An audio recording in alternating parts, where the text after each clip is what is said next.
If your nightmares come alive at 3 a.m., you're in the right place. Welcome to 3 a.m. Tales by Wren.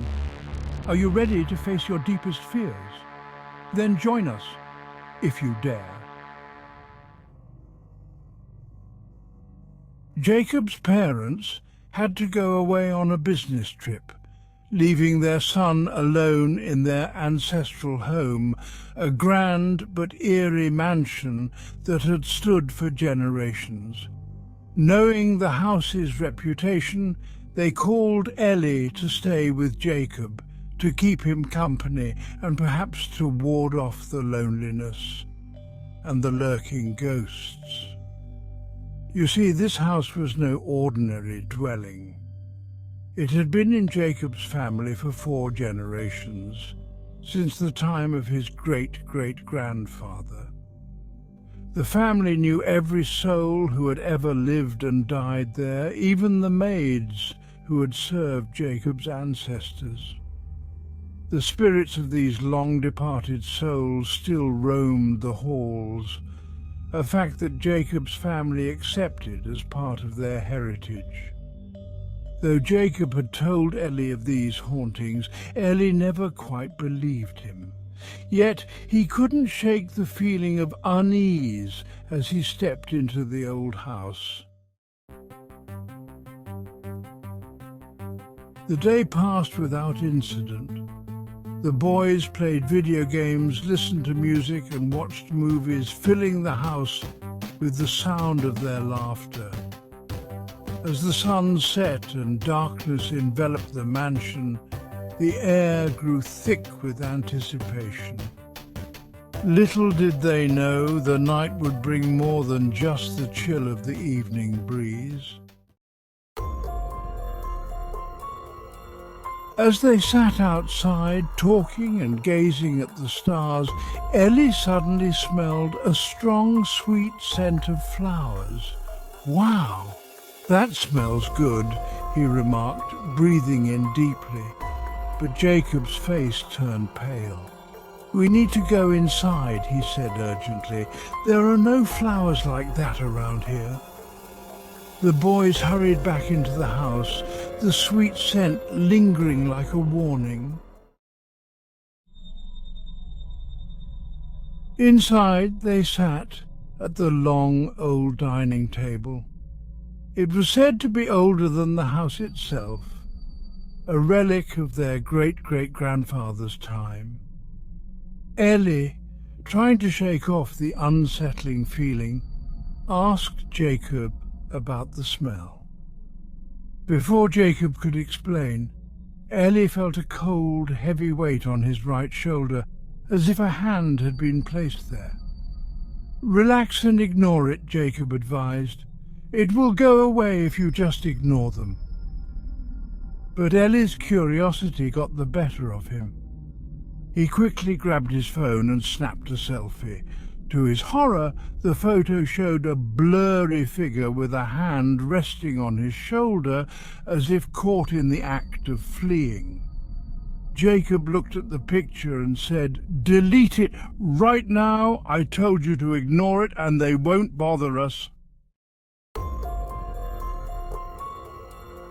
The boys moved to the living room where Jacob resumed playing a game on his phone. Ellie, still shaken, stared blankly into space. Suddenly he felt a sharp blow to the back of his head. "I want to go home," he whispered, panic rising in his voice. But Jacob insisted, "You can't go home now. It's late and it's not safe outside. Remember the flower smell? We're safer here. Whatever you see, hear or feel, just ignore it." Ellie, though doubtful, nodded and stayed. As the night wore on, it was time for bed.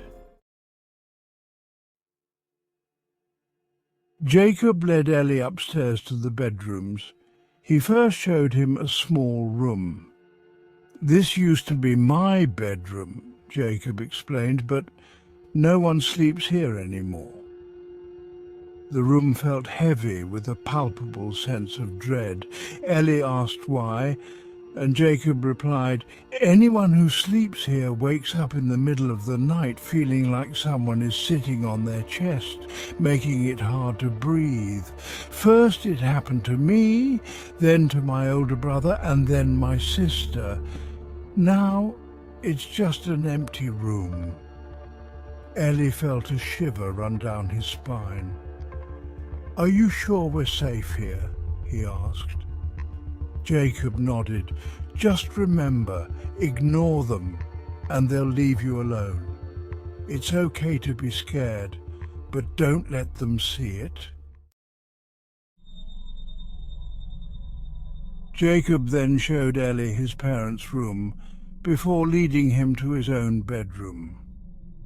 The room was the largest in the house, once the maids' quarters, and had 2 beds.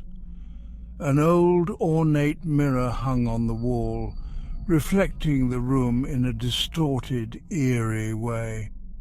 "Bro, no homo, but can we sleep in one bed?" Ellie asked, eyeing the mirror with apprehension. "I don't like that mirror." Jacob sighed. "Fine." They climbed into one bed, and while Jacob fell asleep quickly, Ellie lay awake, feeling unwelcome and increasingly paranoid. The night was far from over, and the spirits of the house were just beginning to stir. Ellie lay in bed, feeling the weight of the night pressing down on him. Jacob slept soundly beside him, oblivious to Ellie's growing unease. After a while, Ellie felt the urge to pee. The bathroom was downstairs, but Ellie was too afraid to go alone. He tried to wake Jacob, but his friend was fast asleep. "I can't hold it any more," Ellie whispered to himself. Gathering his courage, Ellie got up and slowly walked towards the door. As he opened it, the door creaked loudly, sending a chill down his spine. He peeked outside, wary of any lurking spirits. The hallway was dark, and Ellie, unfamiliar with the house, didn't know where the light switches were. He turned on his phone's torch to light his way downstairs. As Ellie headed towards the staircase, he accidentally glanced at the small room Jacob had shown him earlier. The door was open. Ellie froze in fear, swallowing hard. He found himself staring into the dark room, unable to move. Finally, he snapped out of it and continued his descent, trembling and whispering to himself, "Ignore them, ignore them, ignore them." He reached the toilet and relieved himself, feeling a bit better. However, on his way back upstairs, he realized he was thirsty.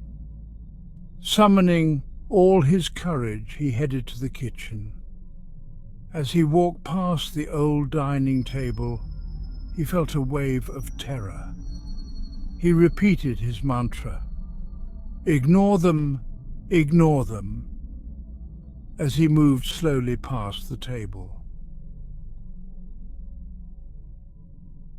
Ellie caught a glimpse of his reflection in the glass cabinets and saw someone walking behind him. His heart pounded in his chest. Thinking it might be Jacob playing a prank, he quickly turned around, but no one was there. Looking back at the reflection, he saw the same figure mimicking his every move. "Ignore them, ignore them," he whispered, trying to stay calm. He finally reached the kitchen and grabbed a glass. As he filled it with water, he saw a ghostly arm beside his, mimicking his actions as if holding an invisible glass. Ellie struggled to keep his composure and drank the water quickly. Putting the glass down, he heard footsteps and laughter coming from upstairs, like children playing and chasing each other. Ellie froze, unable to move. The footsteps and laughter grew louder and closer. "Ignore them! Ignore them!" he repeated faster. Suddenly he saw two ghostly figures of children running downstairs. Their blurry faces were locked in a mischievous grin. Ellie closed his eyes, praying they wouldn't hurt him. He felt a cold breeze as the ghosts passed through him. When he opened his eyes, they were gone. Shaking and in shock, Ellie moved as fast as he could back upstairs, though his legs felt heavy. As he reached the top of the stairs, he accidentally glanced at the small room again. This time he saw a dark silhouette peeking from the doorframe. His heart raced, but he forced himself to ignore it and continued to Jacob's room. Once inside, Ellie quickly jumped into bed and pulled the blanket over his head. He lay there, trembling and whimpering from the terror he had just experienced. The house seemed to close in around him, its ancient spirits watching and waiting. He prayed for the morning light, knowing that the night still held many more secrets and horrors. Dear 3 a.m. Tales listeners, the night is not yet over for our brave young Ellie. The shadows still dance and the spirits still whisper. Will Ellie and Jacob make it through the night unscathed? What other terrors lurk in the dark corners of the old house? Stay tuned for part 2 of our chilling tale. Beware and remember to always keep the lights on. Until next time, my friends. What's something people don't know about fear? It creeps in, just like this.